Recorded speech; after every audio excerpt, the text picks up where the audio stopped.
La pelea contra el capitalismo que lleva muchos siglos, ¿vale? Entonces, vale, ¿cuál es el intento que yo quiero hacer? Bueno, si tú lees las leyes, supongo que lo has hecho, ¿no?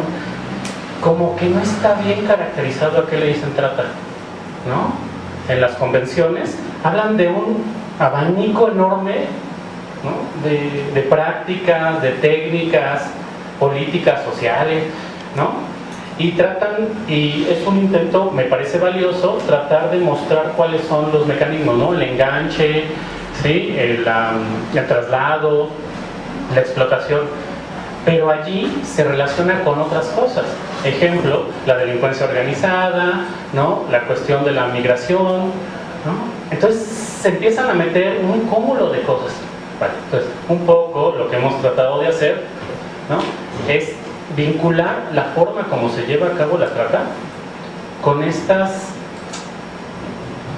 técnicas de crueldad que se han llevado a cabo en otro tipo de sucesos de violencia extrema en la humanidad, ¿vale? Y que ciertos autores lo han tratado de teorizar, ¿sí? Entonces, es, vamos, la perspectiva, una cierta forma de decir lo que está pasando allí, ¿sí? Para que no se nos vaya de las manos, ¿sí? Para que en verdad podamos enfrentarlo, ¿sí? Por ejemplo, siempre se habla o se discute, hemos discutido en el seminario, la cuestión del enganche y que siempre se da en términos de engaño, ¿sí? Normalmente se habla, ¿no? Que se engaña porque se enamora a las mujeres, ¿no? Y nosotros decimos, bueno, ¿en verdad este componente afectivo pasa?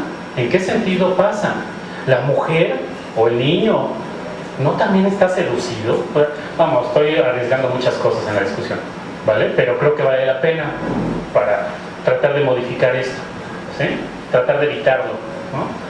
Okay. ¿No participa también la víctima o solamente es alguien que está pasivo? Digamos, es una forma de decirlo. Okay. En la política, ¿no? de la crueldad, como dice Ana María, como implica este componente inconsciente, esta servidumbre voluntaria, en donde la víctima no es propiamente pasiva, no es un objeto ahí que se modifica o que se le engaña, ¿no? Así, mira el espejito, ¿no? Vas a ganar dinero si estás 10 años en la prostitución, ¿no?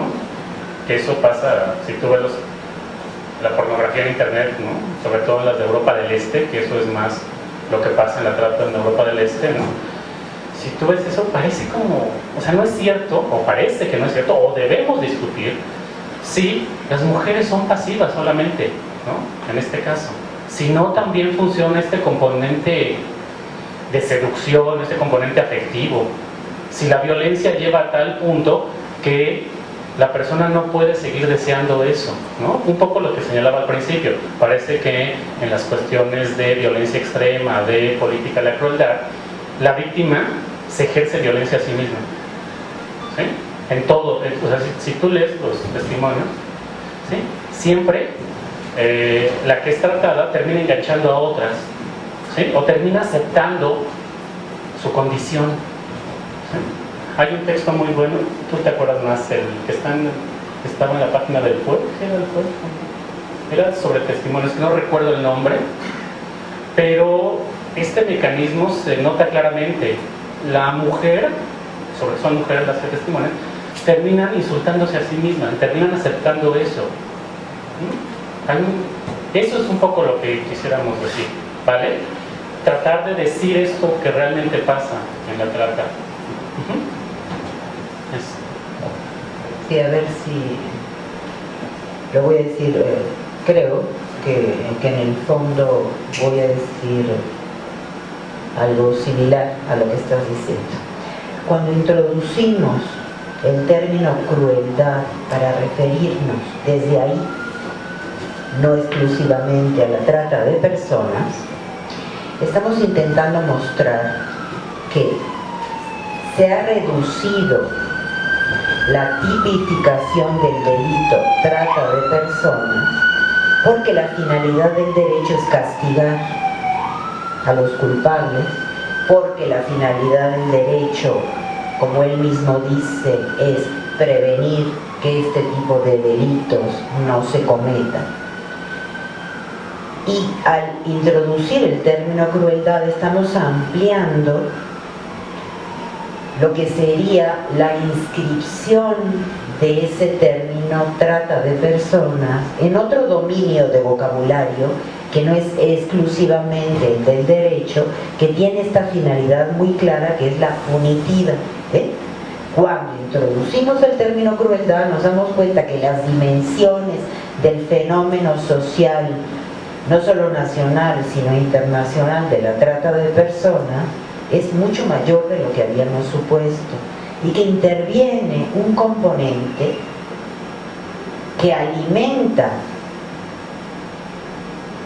la explicación que le podemos dar al delito, a la manera como se comete ese delito, a la manera tan racionalizable, tan técnica, ¿no?, de seguir ciertos pasos y ciertos procedimientos, ciertos mecanismos para enganchar a las víctimas, ¿no es cierto? Pero que hay un componente en el que no habíamos pensado suficientemente. Ese componente tiene que ver con la manera como administramos la sexualidad de nuestros cuerpos.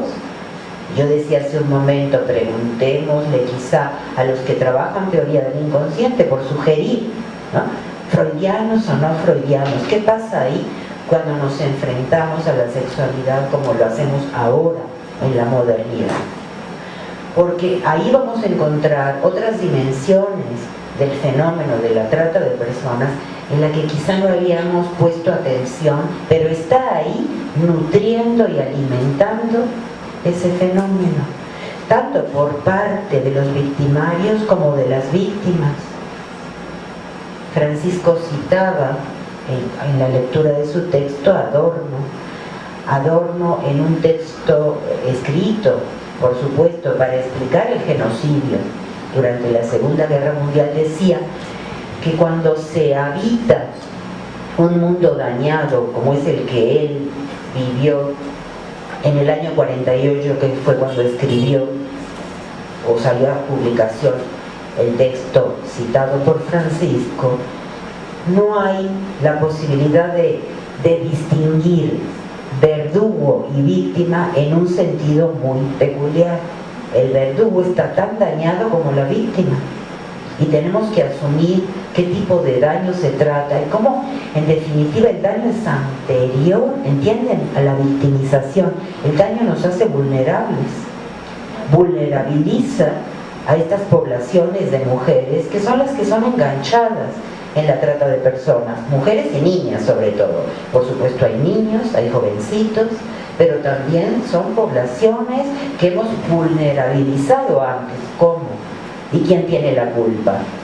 No los narcotraficantes, que se aprovechan de esto únicamente. No únicamente los narcotraficantes, que son los que llevan a cabo el delito. Estas poblaciones ya habían sido vulnerabilizadas, son pobres, no tienen recursos educativos, están solos, no tienen apoyo.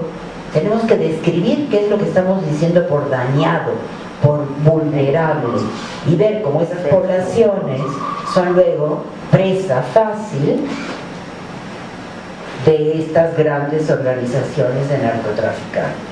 Pero antes han sido vulnerabilizados, y lo que debería hacer el Estado es evitar esa vulnerabilización, cosa que no, solo quiere tratar a la trata, valga la redundancia, a la trata de personas como un delito, y no trata lo que sería toda una matriz de vulnerabilización, ¿no? Entonces, lo que hay que hacer es abrir esa dimensión a la discusión, y entre esas dimensiones está la manera contemporánea de relación con nuestros cuerpos en el sentido sexual.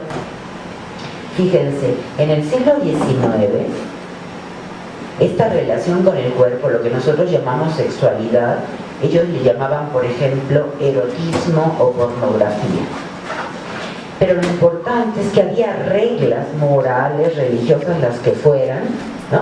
Las podemos criticar, pero había reglas que permitían actuar, pero también pensar la sexualidad. Hoy, modernamente, hemos renunciado tanto a la moral como a las reglas, y entonces ya no sabemos cómo ubicar a la sexualidad o dónde. en lugar de que nos hayamos hecho libres, nos hemos enfrentado a una sexualidad que no sabemos cómo nombrar y no sabemos dónde está y cómo en efecto nos está motivando a muchas cosas. Y sin duda, una de las dimensiones fuertes de la explicación sobre la trata de personas, que ubica a estas personas que son raptadas y utilizadas de cierta manera para el comercio sexual, ¿no? Sobre todo, también dicen que ahí también deberíamos introducir personas raptadas para otro tipo de comercios. Ella no está de acuerdo y que tiene que ver con el comercio de órganos. Lourdes dice que no, que deberíamos separarlo, el servicio doméstico, en fin, deberíamos ampliarlo, no solo reducirlo a lo que llamamos sexualidad, pero la sexualidad es una marca importante. Y es la sexualidad de las víctimas y de los verdugos y de todos nosotros. Es la sexualidad contemporánea que entendemos por sexualidad. Y cómo estamos bastante desprovistos de un vocabulario serio para analizar qué tanto nos obliga o no la sexualidad, qué tanto somos animales de presa respecto a nuestro propio cuerpo, a nuestros deseos.